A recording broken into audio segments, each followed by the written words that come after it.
All right, Rippers. Today we are going to be talking about the light we're going to put on to the Psa Dagger that we got, right? So I really like this one. It's not the cheapest one out there, of course. Now, if you guys want really best bang for your buck, you'll go with the True Glow light laser combo that they have. You probably have to order it on the internet because a lot of places don't stock it. It's got really good lumens, really big bezel. It's a little larger unit, but it's not super big. It works great on pistols and rifles, right? It's just a great choice. I like using these kind rather than the like your standard uh, light with a pressure switch on it, right?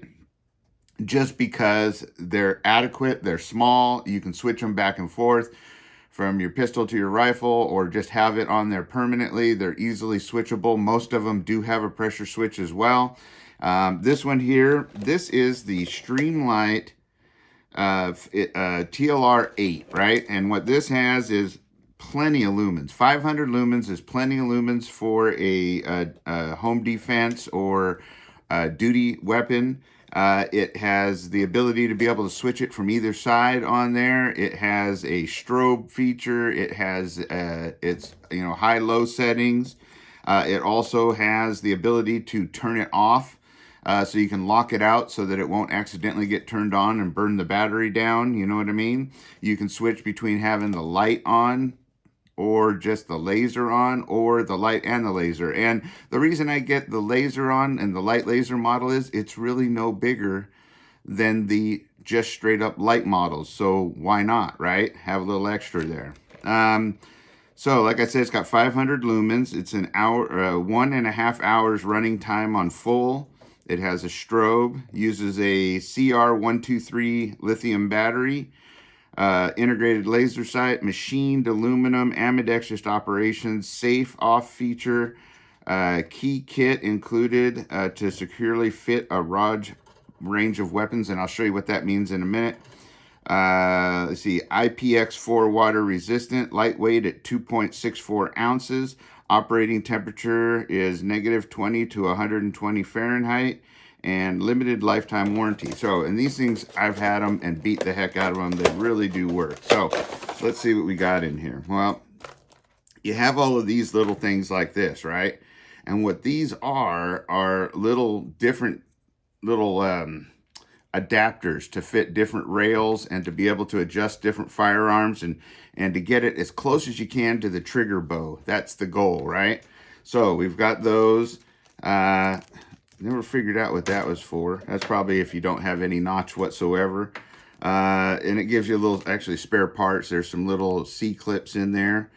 Let's see, gives you a little Streamlight Strong advertising thing. You know, thanks for that kind of thing to get you to go look at their website.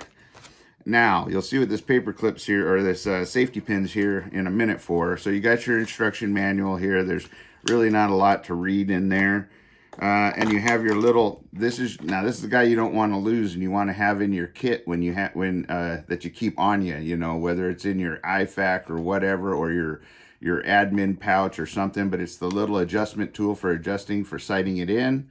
And then it just takes a coin right here to tighten it down with, right? You can just use any old coin to stick in that slot. And this is spring loaded where it grips on to the firearm. Now this bezel right here where you see the red sticker, that'll eventually fall off, but that's your lock on safety feature where you can lock it out or lock it on. So when it's out like that, it won't work. And then when it's locked in, now it's ready to work. So if you push the button, it'll work, right? See, as you can see, whoo, look at that. That's 500 lumens for you, right? Now, and you can adjust it between light, laser, and whatnot. So what I found is when I got to fitting this, let's go ahead and clear this firearm first. Right there, you can see that we got a empty magazine for safety. We've got nothing in the chamber. You guys can see that that's empty, right? So we've got an empty firearm, right? And we don't need the magazine in here for what we're gonna do. But as you can see right here, and let's go ahead and take the slide off really quick. So you can take that slide off. That's the next step. And basically all I did was is made sure after the firearm was empty, I pulled the trigger to release the trigger, pulled down this just like any Glock, and just slid, and kind of you just go back and forward a little bit like this, and it comes right off, as you guys saw. So now you've done, and if you need to see that in my other videos, I show that in more detail, but now the slide's off. So what we're going to do is you can see that when I tried out all of the different, let's see here, I tried out all the different tool, or these little adapters they give, that's about as close as I could find to one that got it to here, to the trigger guard. And as you can see, that's quite a reach. I'd actually have to push it with my thumb, right? And there's nothing wrong with that if that's what you like, but I needed it to be more like, or I wanted it more like this, right? And that's what we're going for, is more right up to the trigger guard so that I can trigger it with my trigger, or take my trigger finger from here to hit the light and back, right? That's kind of where you want it. Well, to do that, that's the one downfall I'd say on the Psa Dagger, is it only had one slot. This was the original slot. Now this is the one I made, and I'm going to go through how I did that with you guys so that you can do it yourself, because it's not anything that people couldn't do at home. And I even did it with hand tools, because for this small a project, it was the best way to do it. And most people don't have things like this. Now you can go ahead and get yourself a Dremel tool, and you get yourself a cutting head like this on there, right? And once you put this on here, and you take your little safety pin, right? And what you do is you hold it on there, and you can kind of see right in there where your guide is, you know, where you want it, where that little, as you can see here, see that little bump right there? That's the adapter. So you want that to fit in a rail. So you can put it on there, and when there's no gap there, you'll see that it'll be like, kind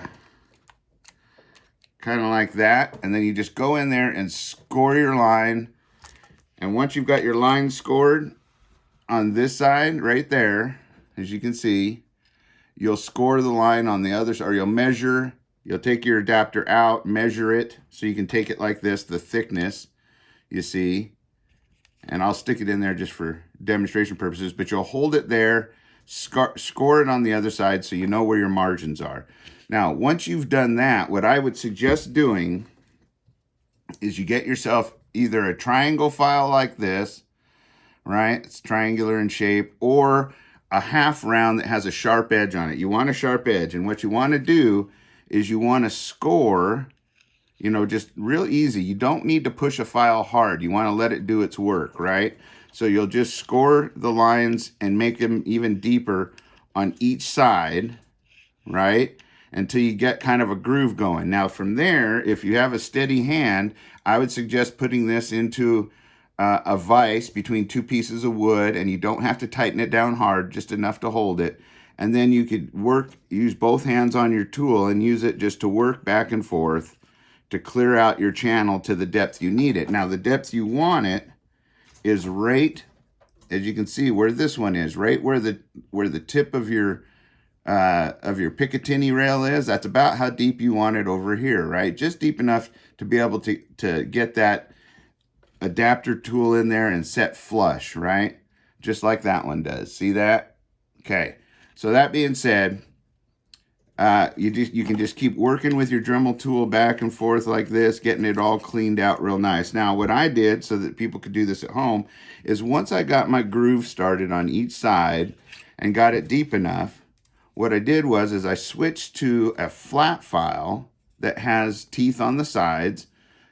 And if you could find a little wider one than that, it'd be a little easier, but this one will do right here. But just one that's either the same size as this notch or a little thinner like this one is. And I just started just really letting it work and doing its job like this. And then I'd switch to the other side. And then I can also take and as a bird just flew into the window. What a ding dong. Then don't worry, it's okay. I saw it fly off. Anyhow, then you can just take, and once you've got it to the right depth, you can just push to this side or this side to get your width where you want it, and you just let the file do the work for you. You don't have to muscle it. If you're getting tired and sore in your hands or grip, you're muscling it too hard.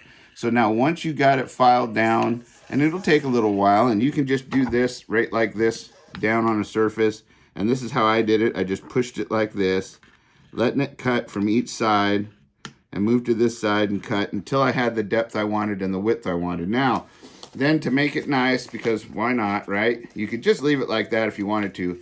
But I had a piece of wet and dry, and I just take a little spit, put it on there like that, right? Or you can take water as well. And I took, this is 800 grit, 600 grit will work too, but this is just what I had lying around.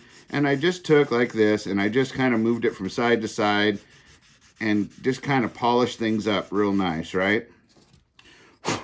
Now you'll see that I got into the metal plate for the, this is, you know, just like a Glock has, they have a serial number plate in there and whatnot. For one, I think they could have done with a lot smaller one on the PSA. That might be another criticism, as well as giving us another rail there. That would have allowed us, maybe if they'd have pushed it back some, to have a few more rails here. So they should think about that in the future. But also, they could have gotten it a little deeper in their mold or made it a little smaller, but it doesn't matter, because right about the time I made contact with that metal plate, that was the depth I needed. So that actually worked out real well. You can see my channel looks really nice and clean, probably as clean as the factory, although I need to clean the sandpaper grid out of there. But as you can see, it looks just as nice as it does from the factory. So now you've got it to where, with the correct adapter, it will move. And when it clamps on, you can see I'm clamped on just as tight and as close to the thing as I could get. Now, I didn't bring it up to touching my bow. I could have, if I wanted to, filed this down a little bit more to make it thinner and bring it even in closer. And if you need to do that to reach your finger, you could go ahead and do that. And you could do that even with the flat file here, just working against this. To give yourself a little bit of thinnerness there. Just don't go too far. Don't go any more than about 1/4 of the thickness, because you want to maintain the stability of that trigger guard, right? If you needed to move it this way more. But also remember that you see how we're getting close to the framework of this metal piece right here? Well, that's not something we necessarily want to do, is get in any closer. I think this is a perfect spot for that, and you'll see when we get it mounted up here. We're going to go ahead and tighten her down here. And of course, I don't have a coin, but I do have a fingernail, or I can use one of these plastic jobbies just to get it for now. There we go. Okay. So as you can see, we're on there nice and tight. Look how nice and clean that looks, right? It's not up against that trigger guard, so it has a little distance there to keep it floating off of there. It's just a little behind the front of the frame, which is great because it'll help protect that bezel, right? And I can still reach it like that. Look at that. With just my trigger finger, I can still reach it, turn it off and on, right? And there you have it. Now to adjust this, and we'll go into this to detail at the range, but there are Allen heads here for the laser windage. And then, let's see. Oh, and then they have a hole right there for up and down. So they must have a cam in there as well. But this will move up and down. This moves your elevation on the laser. This moves your windage on the laser. And that's how you get that sighted in. You can do that in your house if you pace out from a wall 20 yards, or say 7 yards back, because that's kind of your confrontation distance, anywhere between say 7 and 15 yards. And with your sights on there, if you know they're on your iron sights, just get it so that dot at the yardage, that let's say 7 yards, the dot is just sitting right on top of your iron sights that are in there, right? Because then that way you know that if that dot's pointing where it's at, it's going to hit where it's supposed to hit. So that being said, once you're all tightened down, you're good to go. And as you can see, this bezel, if I just give it a 1/4 turn, now it's locked out so I don't burn my battery down, and it actually disconnects from the battery so you can leave your battery stored in there. However, I would still recommend checking your batteries at least once a year to make sure you don't get corrosion and all that kind of stuff, because batteries can go bad and fail, right? But as you'll note here, besides plenty of illumination, you've got you can see, look at how nice it doesn't fit any really past the trigger guard. And if you look at thickness, it's really no thicker than the gun, just a hair thicker than the gun. It really is one of the better ones out there on the market. It runs a little over $200, so that's something you might have to save up for and invest, whereas opposed to the True Glow that I told you about, which is going to be much bigger on the front of this, but just as good.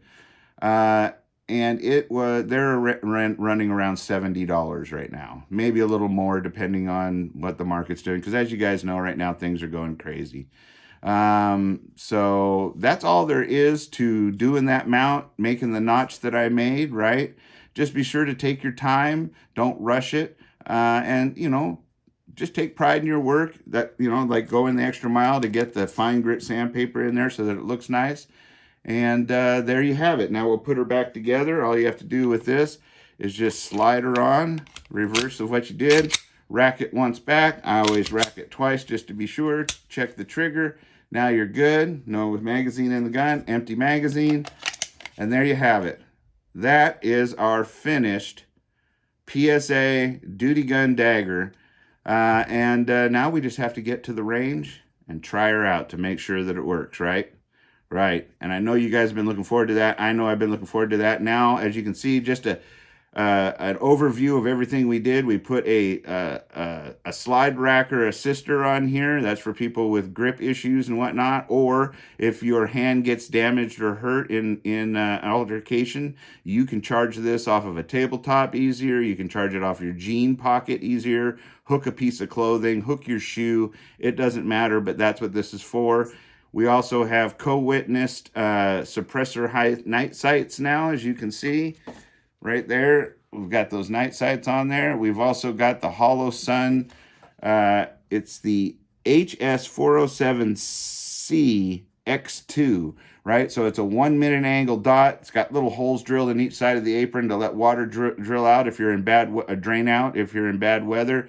Has a backup solar. This solar right here, if the battery dies, which is this compartment right there, if that happens to fail, the solar will run it as long as there's enough light outside, and it doesn't have to be sunny, but at least enough light outside to keep the dot working, so that way you're not left without a sight. But that is why we co-witness, and that's why I co-witness at least with my iron sights as well, so that way I have the ability to keep functioning even if this takes a total dive, right? Then it becomes a big charging handle, which I don't advise doing, but people do it and it will hold up to it, but I still just wouldn't do it. And we also finished this off by putting in our Tlr8 Streamlight light laser combo. So now it's time to get to the range, test this thing out, make sure the magazine stays in it, make sure it runs reliably. And if it does,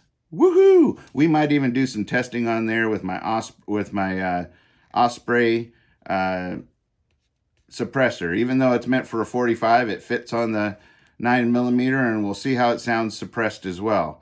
So anyway, I hope you guys enjoyed all this. I hope it helps you have the confidence at home to do these upgrades yourself, so that you have something that say is more functional or fits you or is just unique to what you like, right? If you have any suggestions you want to see or things that you would do, go ahead and put it in the comment section. I love seeing that. Always make sure to like, share, and subscribe. If you don't like it, you can put a don't like too. I get that, but at least leave constructive criticism respectfully in the comment section, because I want to make it more enjoyable for you as well as myself.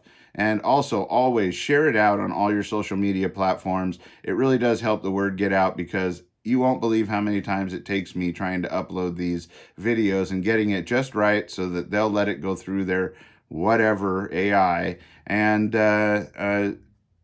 let me share something with you that is, well, nothing dangerous or violent or anything. It's all just positive. So that being said, it is appreciated for you to be sharing that out. And well, and you guys know I appreciate you all. As always, stay safe, stay secure, always be aware of your surroundings, and be getting ready and prepared for anything that may come your way. And if you have one of these and you wear it, well, get out there and practice with it, right? Take some training courses. There's lots of them out there that are good, probably in your local area, and do it for not only your safety, but the safety of others. Until next time, adios.